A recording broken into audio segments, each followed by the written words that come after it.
ठीक है, तो बिना किसी देर के स्टार्ट करते हैं।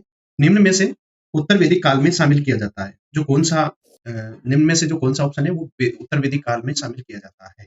देखिए, ऑप्शन नंबर 1 यजुर्वेद, सामवेद, अथर्ववेद, ब्राह्मण ग्रंथ, उपनिषद या उपरोक्तसदी।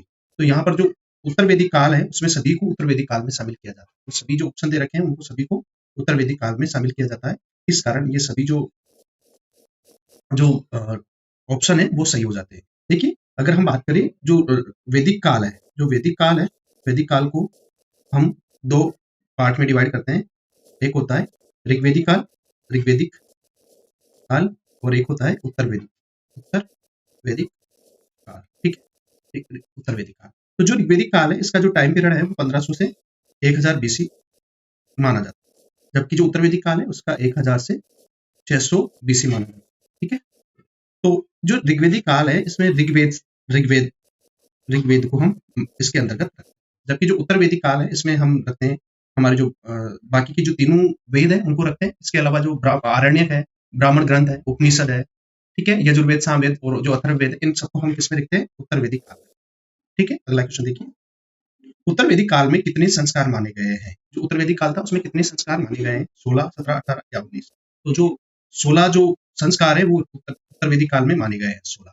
अगला देखिए, कृषि की चारों क्रियाओं, जो कृषि है जिसकी चारों क्रियाओं जुताई, बुआई, कटाई, मड़ाई का उल्लेख कहाँ पर मिलता है? ऑप्शन देखिए, शतपथ ब्राह्मण में, ऐत्रेय ब्राह्मण में, सामवेद में, अथर्ववेद में। तो जो सही आंसर है वो है हमारा शतपथ ब्राह्मण में इनका उल्लेख मिलता है अपने को। किस जो कृषि उसकी चारों क्रियाओं का जो उल्लेख है वो हमें कहाँ मिलता है? शतपथ ब्राह्मण में मिलता है। अगला क्वेश्चन देखिए, कृष्ण अयस तथा श्याम अयस का प्रयोग वैदिक ग्रंथों में किसके लिए हुआ है? जो कृष्ण अयस तथा श्याम अयस है उसका प्रयोग किसके लिए हुआ है? लोहा, तांबा, सोना, चांदी। तो जो सही आंसर है वो लोहे के लिए इनका उपयोग हुआ है। सत्यकाम जावला, जाबाल की कथा का उल्लेख हमें कहाँ पे मिलता है? देखिए, कंठोपनिषद में, प्रश्नोपनिषद में, जाबाल उपनिषद में या छांदोग्य उपनिषद में। तो जो सही आंसर है वो हमें मिलता है छांदोग्य उपनिषद में, इसका हमें उल्लेख मिलता है। ठीक है, आगे देखिए, जो सत्यमेव जयते हैं कहाँ से लिया गया है?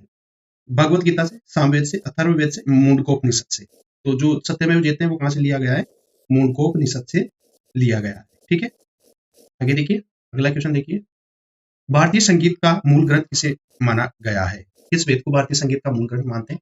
ऋग्वेद, यजुर्वेद, अथर्ववेद, सामवेद। तो जो सही आंसर है वो है हमारे सामवेद। तो साम मतलब क्या होता है? गान। साम का मतलब क्या होता है? गान। ठीक है, अगला देखिए, सबसे प्राचीन उपनिषद कौन सा है? छांदोग्य, केनोपनिषद, ईशोपनिषद, कंठोपनिषद। तो जो सबसे प्राचीन जो उपनिषद है वो कौन सा है? छांदोग्य, छांदोग्य उपनिषद। अगला देखिए, किस वेद में यज्ञ व कर्म कांड का उल्लेख मिलता है? कौन से यज्ञ, जो कौन सा वेद है उसमें यज्ञ व कर्म कांड का उल्लेख मिलता है? तो कौन से में मिलेगा? यजुर्वेद, ऋग्वेद, सामवेद, अथर्ववेद। तो जो यजुर्वेद है उसमें कर्म कांड का उल्लेख हमारे को देखने को मिलता है। आगे अगला देखिए, कौन सा वेद चंपू शैली में? चंपू शैली से मतलब है गद्य तथा पद्य दोनों में लिखा है।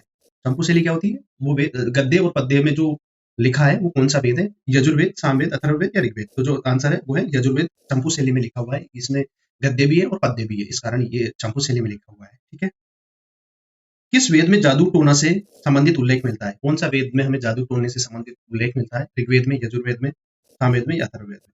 तो जो आंसर है वो है अथर्ववेद में, ये सब हमारे को देखने को मिलता है। ठीक है, अगला देखिए, लोहे का सर्वप्रथम वर्णन किस वेद में मिलता है? जो लोहा है उसका वर्णन सर्वप्रथम किस वेद में मिलता है? ऋग्वेद, यजुर्वेद, सामवेद या अथर्ववेद? तो जो सही आंसर है वो है अथर्ववेद में हमें लोहे का जानकारी मिलती है। सबाव समिति को प्रजापति की दो पुत्रियां कहा गया है? कौन से वेद में कहा गया है? सबाव जो समिति थी उसको प्रजापति की दो पुत्रियां कहा गया है, और ये किस वेद में कहा गया है? देखिए, ऋग्वेद में, यजुर्वेद में, सामवेद में या अथर्ववेद में? तो दोस्तों बहुत ही बार क्वेश्चन आता है, अथर्ववेद में कहा गया है। ये प्रजापति की दो पुत्रियां किन्हें कहा गया है? सबाव समिति को कहा गया। ठीक है, सत्य कथन का हमें को चयन करना है। शतपथ ब्राह्मण सबसे बड़ा, सबसे प्राचीन तथा इसे लघु वेद भी कहा जाता है, जो शतपथ ब्राह्मण है। उपनिषद शब्द का शाब्दिक अर्थ होता है गुरु, गुरु के समीप बैठकर ज्ञान प्राप्त। मुंडकोपनिषद सबसे छोटा तथा बृहदारण्यक सबसे प्राचीन तथा सबसे बड़ा उपनिषद है। सभी कथन सही है। तो जो सभी कथन है वो क्या है? सही है यहाँ पे। ठीक है, याद रखना है। अगला देखिए, कुरु जनपद की प्रथम राजधानी क्या थी? जो कुरु जनपद था उसकी पहली जो राजधानी थी वो क्या थी? आसंदिवत, इंद्रप्रस्थ, हस्तिनापुर, काम्पिल्य या विराटनगर? तो देखिए, जो कुरु था उसकी जो पहली राजधानी थी वो आसंदिवत थी। उसके बाद हम देखते हैं कि इंद्रप्रस्थ या हस्तिनापुर बनती है, जबकि जो काम्पिल्य राजधानी है वो है पांचाल। ठीक है, और विराटनगर आपको पता ही है। आगे देखिए, अगला देखिए, तुर्वस तथा पीवी से मिलकर कौन सा जनपद बना है? पांचाल, कुरु, मगध, कौशल। तो जो सही आंसर है इसमें पांचाल, तुर्वस तथा कृवि से मिलकर बना है। ठीक है, अगला देखिए, कौन से वेद में पुत्री को दुख का कारण माना गया है? कौन से वेद में पुत्री को दुख का कारण बताया गया है? ऋग्वेद में, यजुर्वेद में, सामवेद में या अथर्ववेद में? तो जो अथर्ववेद है उसमें जो पुत्री है उसको दुख का कारण बताया गया है। अगला देखिए, उत्तर वैदिक काल में विवाह के कितने प्रकार बताए गए हैं? जो विवाह है उसके कितने प्रकार बताए गए हैं? 6, 7, 5 या 8? तो जो 8 प्रकार के विवाह के प्रकार हमारे को उत्तर वैदिक काल में देखने को मिलते हैं। आश्रम व्यवस्था में कितने आश्रम बताए गए हैं? 3, 4, 5, 6। तो जो 4 आश्रम हमारे को देखने को मिलते हैं, ब्रह्मचारी, है ना, गृहस्थ, वानप्रस्थ और संन्यास आश्रम हमारे को देखने को मिलते हैं। तो दोस्तों ये हमारे आज के क्वेश्चन थे और इसी के साथ हमारा